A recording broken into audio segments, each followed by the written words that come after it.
Hi everyone, welcome to my channel. I hope you guys are having a wonderful day today. Uh, as we are speaking, I'm actually uploading a video that's called Rise Out of Victimhood and Soar. And there was something that I said in that video that I think is very key. That video is a lot more lengthy. There's a lot in there, but as I said, whenever I do a video, I said, are you worth an hour? Are you worth 30 minutes?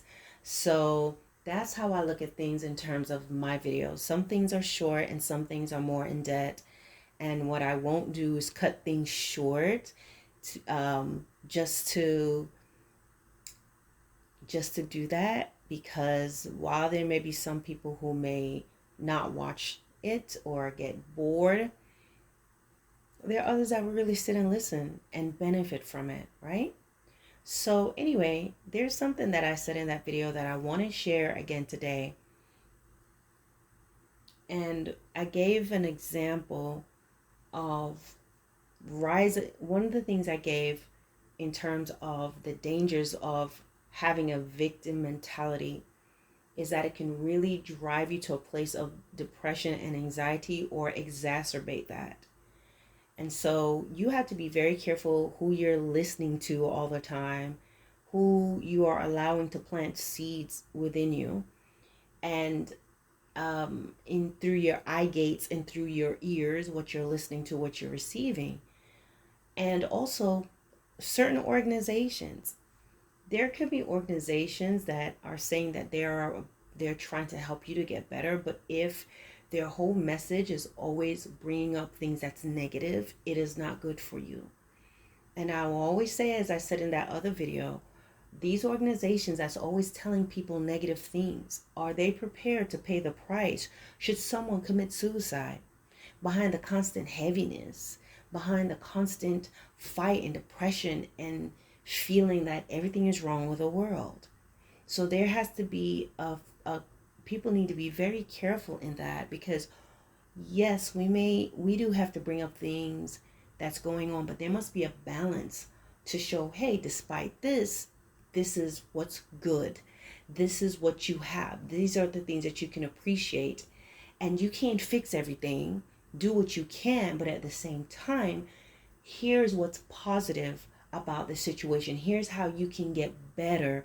And you can get better without always fighting against people.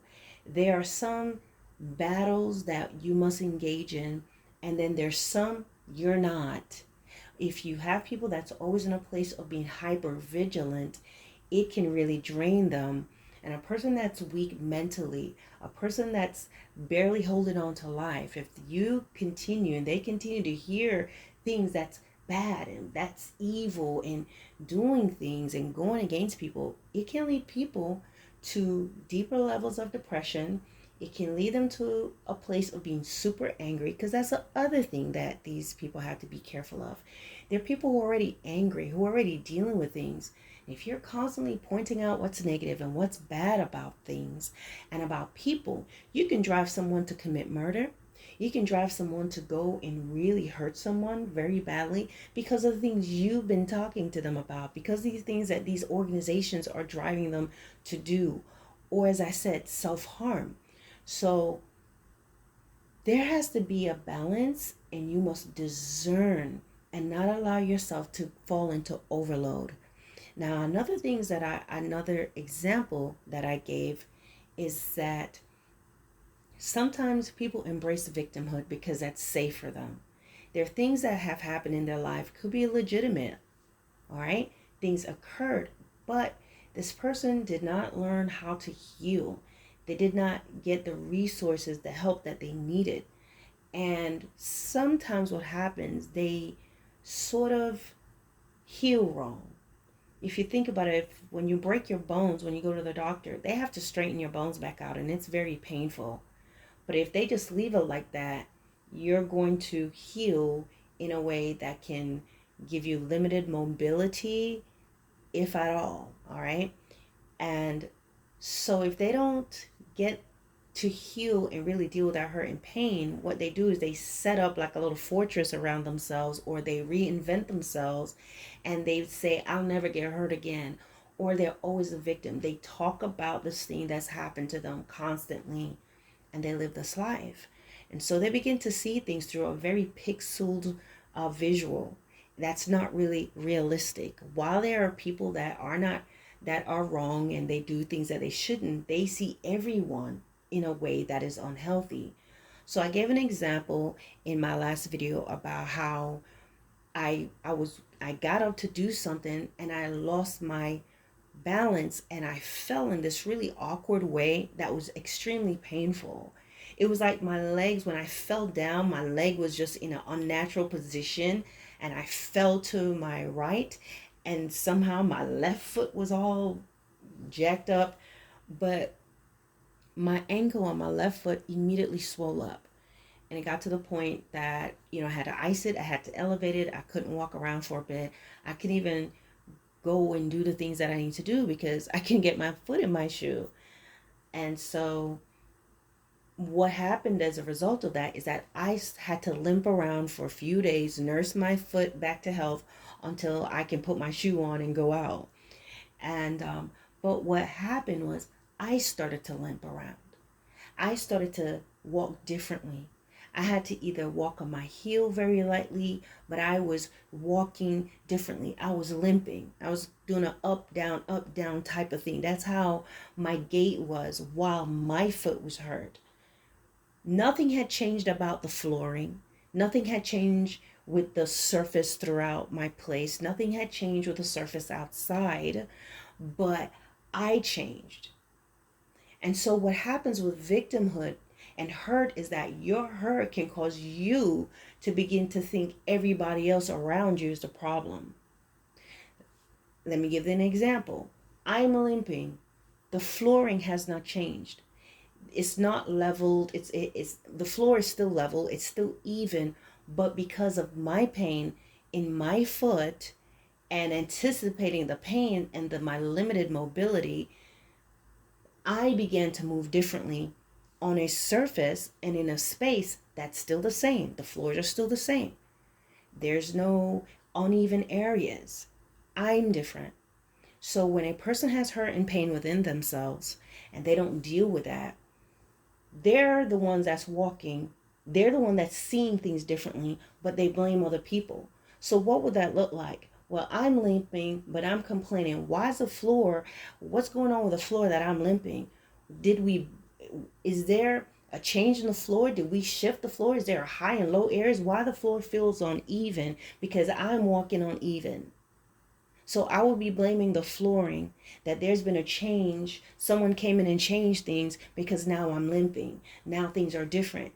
Did y'all change the floor? Did you make it higher? Did you stagger the levels of the floor? Because I'm walking different.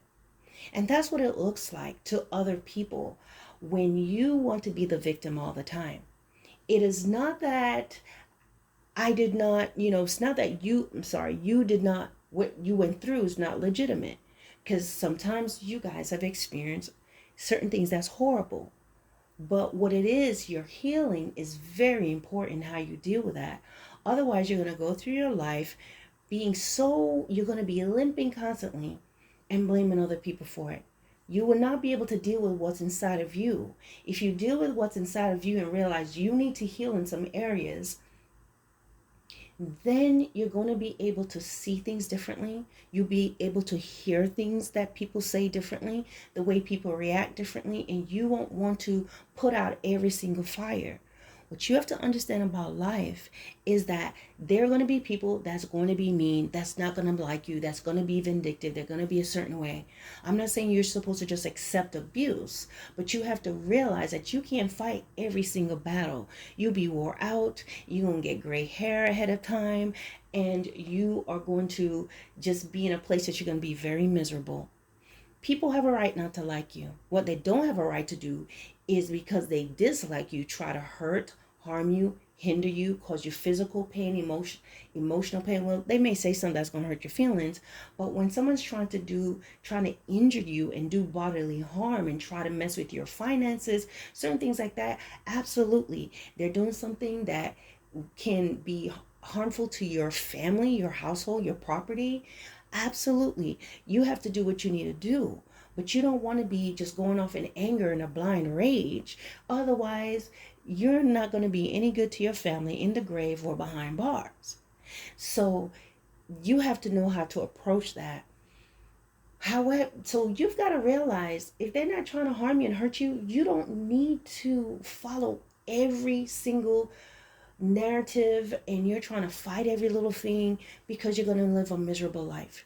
When you're hypersensitive and you're not able to look within yourself and you're not able to look at things from a different perspective, if you just have a one-track mind about everything, you're going to lose friends, you're going to lose relationships, or you're going to have relationships where people are just very careful around you.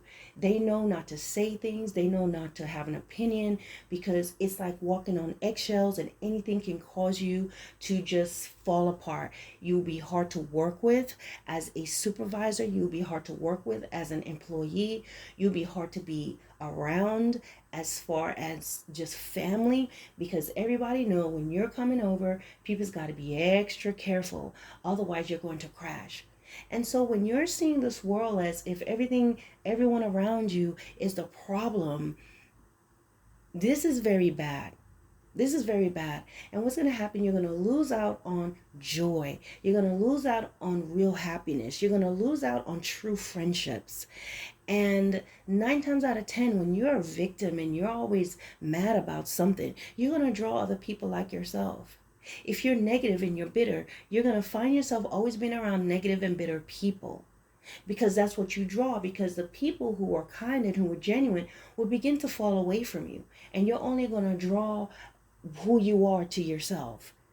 So a lot of the battles and the things that you may experience is because that's the type of person you are.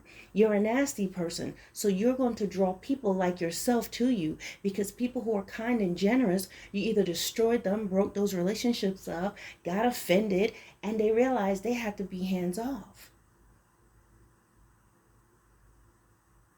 The first step to healing is to look within yourself. And sometimes, honestly, you haven't done anything wrong. You were genuinely a victim of some sort of violation to you. But how you heal is really important. Prayer, going to God, will help you.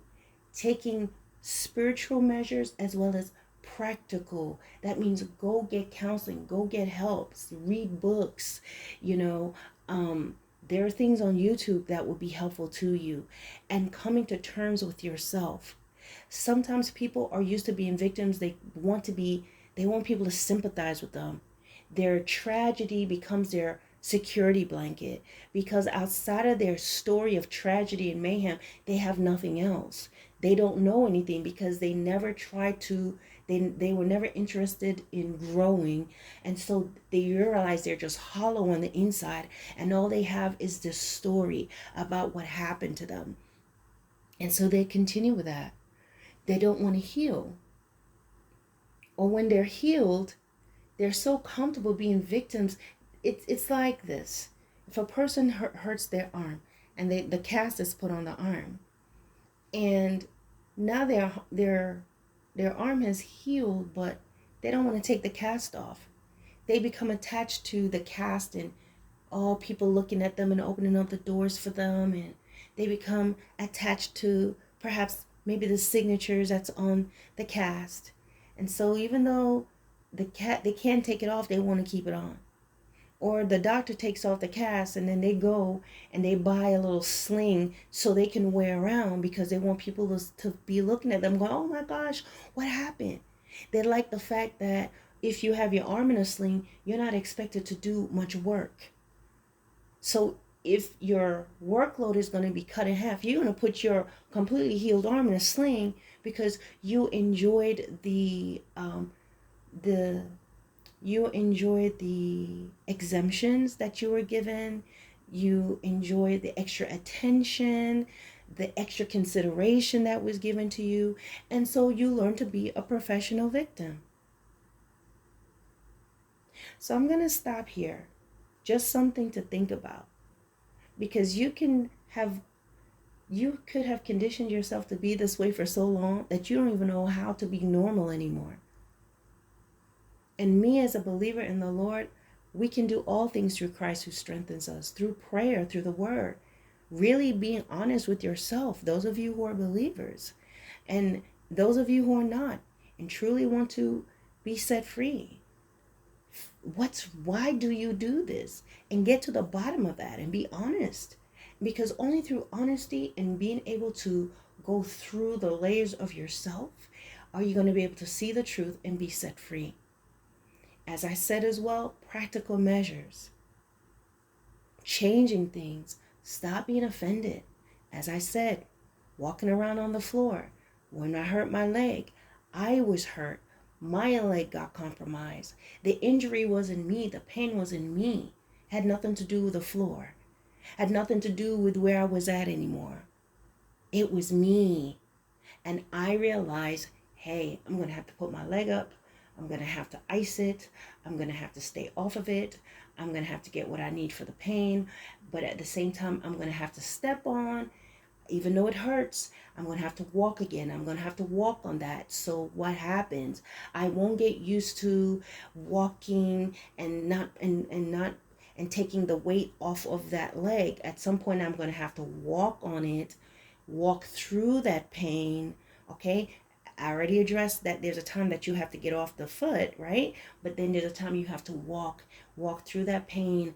Your body knows what to do. Yes, your brain is getting and understanding there's pain, but then your perseverance and walking and using discretion is going to help you to heal. Where now I'm running around, jumping, was exercising, doing all this stuff because the body understands that even through the pain, I still have to push through. And as I do that, then my body's going to do the rest. Okay. My body's going to do what it needs to do to get all the little work that takes place in bringing healing to that injured part of my body. And it is the same thing with your life. Sitting in victimhood and thinking of, oh, what's going on, and getting comfortable with people, you get comfortable in making other people uncomfortable. You take pleasure in people being apologetic and not knowing what to say, because now you're going to pull out the mini violins about, oh, this is what happened to me, and you don't know what my childhood was, and you don't know how hard it was for me to raise you. Sometimes you can be a victimhood as a parent. Keep bringing up this story to your children about how your life would have been without them and what you sacrificed for them. You can be a victim as a partner.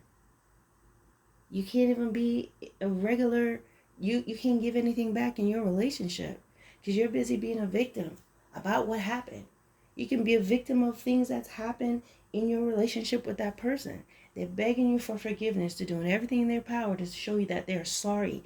They have been steadfast in showing you that they're sorry, but you want to be a victim of an offense that they did when Earth, Wind, and Fire first came out.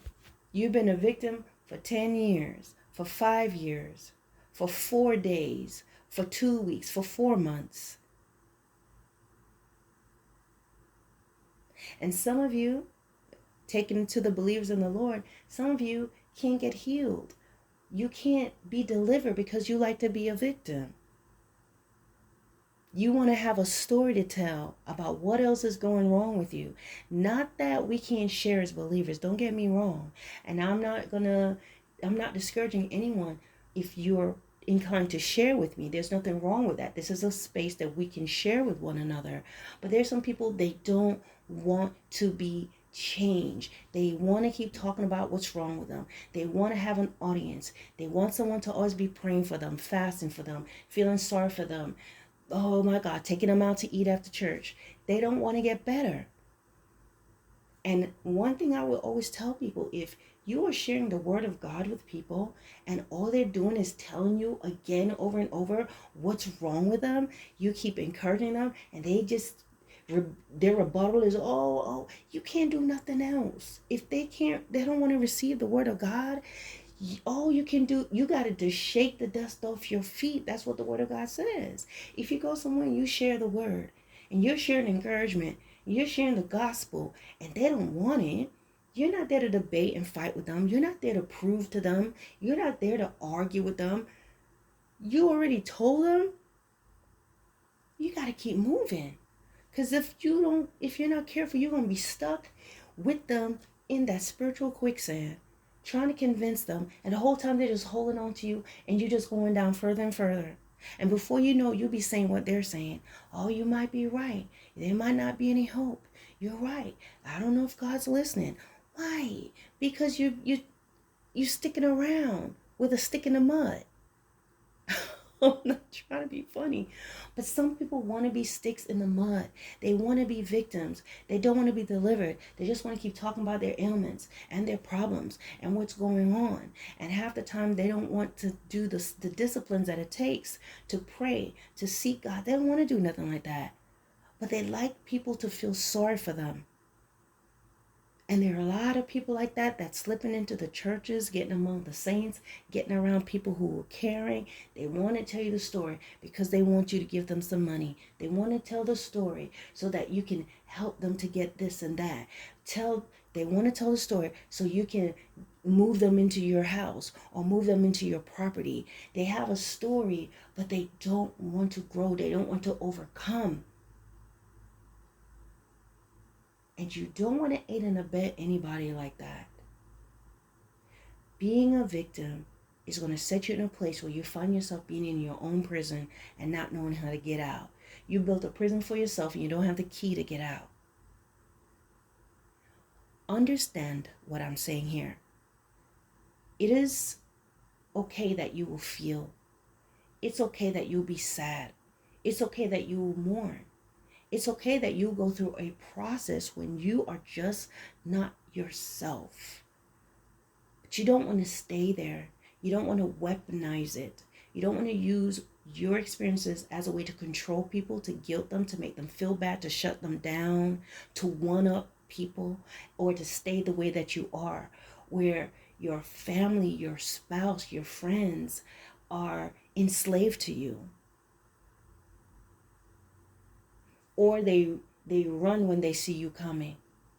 Sometimes you don't get invited to things because you are just a wet blanket. People don't want you there because you're going to find a way to turn it all around. You will be the cloud in the room. You're going to be the sourpuss.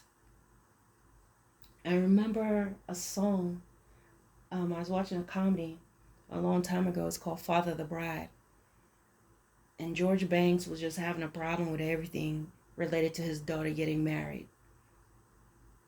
And he was complaining about everything. And they sang the song. The wedding coordinator said, "Every party has a pooper. That's why we invited you. Party pooper, party pooper. Every party has a pooper. That's why we invited you. George Banks, that's who." So his name was George Banks. Now, I am in no way going to sing that to you or to whoever this applies to tease you, because that would not be kind. But you have to understand, sometimes you don't know what's going on. Now, sometimes those people can just be mean, but sometimes you may not know what's going on and people are not inviting you out, and you may find out after the fact because you are the party pooper. Because of your behavior, because of the way that you are, because people can't get through to you, they'd rather you not come. And sometimes people want to just show up to a party with your face looking like abstract art just so that you can drain it. No one can enjoy themselves. They don't feel right being happy because here you are again with that face.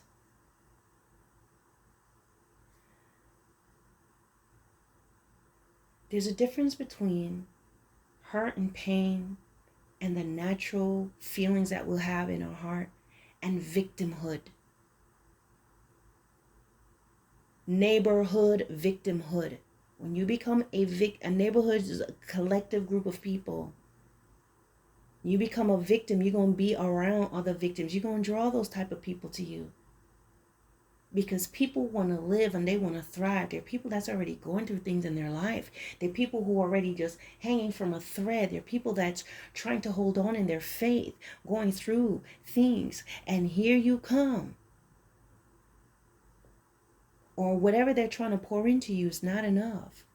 You want to be the victim. You want to pull from them. You want to drain them out. You're going to siphon every bit of oil that they have. And they're not going to let you do that. They have to pull away from you. No, ma'am. No, sir. You will not take me down today. No, ma'am. No, sir. I already poured into you like a whole 30 minutes ago.